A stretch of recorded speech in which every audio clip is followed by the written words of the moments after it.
my shoes and out the door. 5, I'm alive. 6, 7, 8, feeling great. 9, gonna shine, life is good. I'm doing 5, 10, gonna do it right and do it again, yeah. I look into the sky with all the beautiful color, but there's more than just for me, so gonna share it with another. I got to show, to give, let out. I want to sing and shout. Take a look and see a beautiful morning that turns into a beautiful evening, and together make a beautiful life. And if you wanna I've been in here and people are roaring with laughter, so... It's a dirty showroom. Well, it's clean dirt. Forgive me, but the best restaurants of the world are here in Vegas. I mean, you have here the best of the best. Yes. So we have many celebrities here. The Harley Madison come over here, and Usher come over here many often, and the Paris Hilton come here, and Britney Spears came over here like 2 weeks ago. Boy, I'm dating myself, but it's okay. Nobody else will. Oh. That's so Vegas.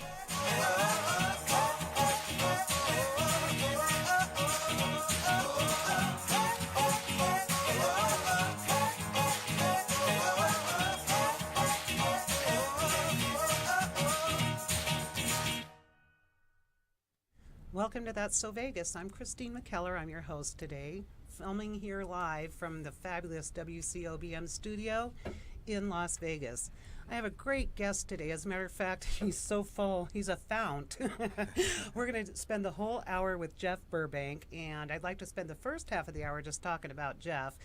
Jeff is a journalist, an author, Fulbright scholar. He's been around the world. There's a word for men like you, bon vivant. He also is the content director at the Mob Museum. So stick around for the whole hour, because after we talk to Jeff, we're going to start talking, and there's a lot of cool things coming up with the Mob Museum this month. So let's get back to you, and let's talk about number one. I know you come from a favorite area of mine, Los Gatos. Right. Beautiful. Oh, I loved growing up there. Fabulous. We moved from Michigan and then to Minnesota. And when I was a kid, when I was about 3 years old, we moved to Los Gatos. My ex-husband's from that area, Atherton and all. And my sister lives up there. I mean, if I could retire, that would be one of my areas. So when you were younger and living there, what made you decide to get into journalism? You know, I had a group of kids in my neighborhood, and we put together a small newspaper, I remember. And we had a small press going. And my family was really into current events. We talked about it over the dinner table all the time. And, you know, growing up in the 60s, Nice. there was so much going on. And I just had a talent for writing news stories. I liked it. I was on my high school newspaper. And I majored in political science when I went to Cal in Berkeley. But I wanted to be a news reporter. Always wanted to do that, and it was a very difficult, dusty road to become a news reporter. You know, you have to Even back then? Yeah, you have to freelance a lot and get paid not very much, and then work nights and write stories for afternoon papers, and so it was difficult. And I was doing that in San Francisco. Wow. For quite some time, and then I went to graduate school at American University in Washington. And received a degree in communications print journalism. That's a nice stretch there, though, from coast to coast. And did you have the burning desire to be one of those reporters who uncovers a big Watergate scandal, or were you just trying to get the truth out to people, or was it more political, entertainment, or what? Well, everybody was inspired, especially when I was growing up as a teen during the Watergate era. And then when I did get accepted to American University in Washington, I applied for a night position as a clerk at the Washington Post, and I was able to work there nights, 7 p.m. to 3 a.m. and I got to see the Woodward and Bernstein pair were still working there. Oh, and, so you were right there. Yes, right. And one of my supervisors was the night cops reporter during the Watergate break-in. And so got to work with him, so that was really exciting. And then also going to graduate school in Washington was very stimulating. I mean, that's the center of journalism in the country. Right. And so I got to intern at the Hartford Courant newspaper too, and I got a whole lot of clips. ended up living there for another couple of years, Uh-huh. and then I got a great opportunity, a paid internship at the LA Times, and in the West Side Bureau in Santa Monica. So I just thought, oh my God, that was fantastic. That was so much fun. Boy, oh boy, And, point to point to point. Yes, yes. And, then, yeah. well, then after that, I worked briefly for UPI, but then I decided I wanted to branch out, go back to Northern California, and I figured I'd stay in California because I was kind of stuck up about California. But I applied in Las Vegas, and they offered me a job there, and I At the didn't Review really Journal? get at the Las Vegas Sun. Oh, yeah, was it the Sun? Yes. When yes. I met you, you were at the Review Journal, though, were you Yes, not? I switched after a few Some years. people do, some people don't. Some people are still switching. Well, I so- learned a lot at the Sun. The Sun was I s- scrappy. It was fun. It was a morning paper. Always was, liked it. It was competing right against the RJ, and it had a circulation of, I don't know, about 55,000, and the Review Journal had about triple that. And, Right, but what was the population of Vegas back? What are oh, we it talking was the just, 80s? now? Late 80s. Late 80s. I remember in the late 80s, about 89, people were saying, we'll hit 1 million in about the year 2000.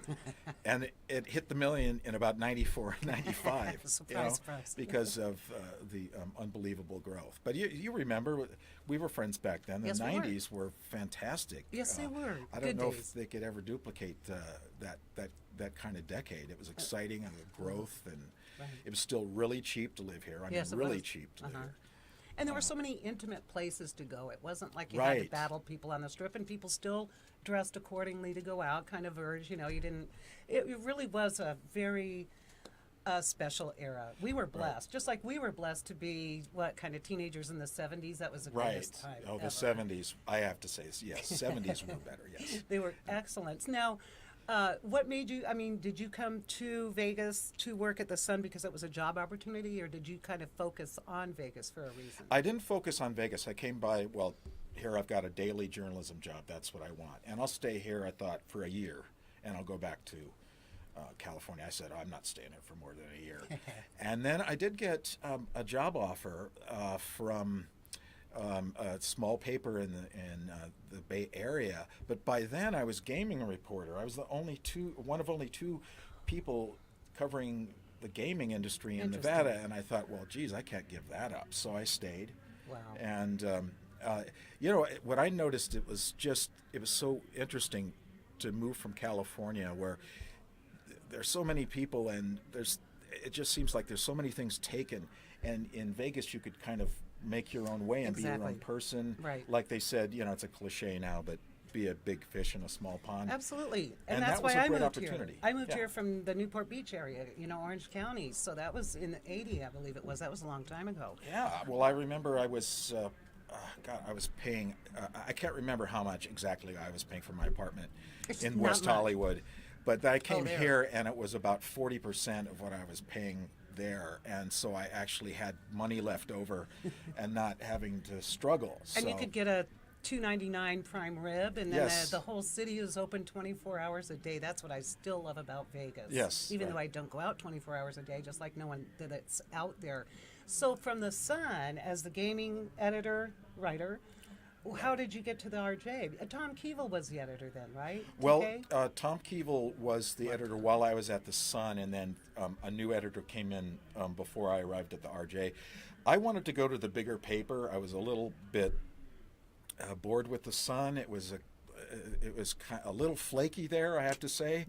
And so I thought, well, now I'll jump from a 50,000 daily to 150,000 daily. So, and that was the kind of the ambition I had. So I got in there, and I started out at Night Police, which is on the bottom. Right, so you weren't rung. doing the gaming anymore. No, I wasn't doing the gaming, but I did later share the gaming beat with a reporter named Dave Palermo, who was the I main. remember the name, and I think I met him at one point. You went on from your journalism, which is a stellar background, your 3 points, to writing books, and we'll talk about that when we come back. We're going to take a little 5-minute break here. I want to give a shout out to the Red Roof Inn on Paradise across from the Hard Rock. It's pet friendly, folks. We'll be right back.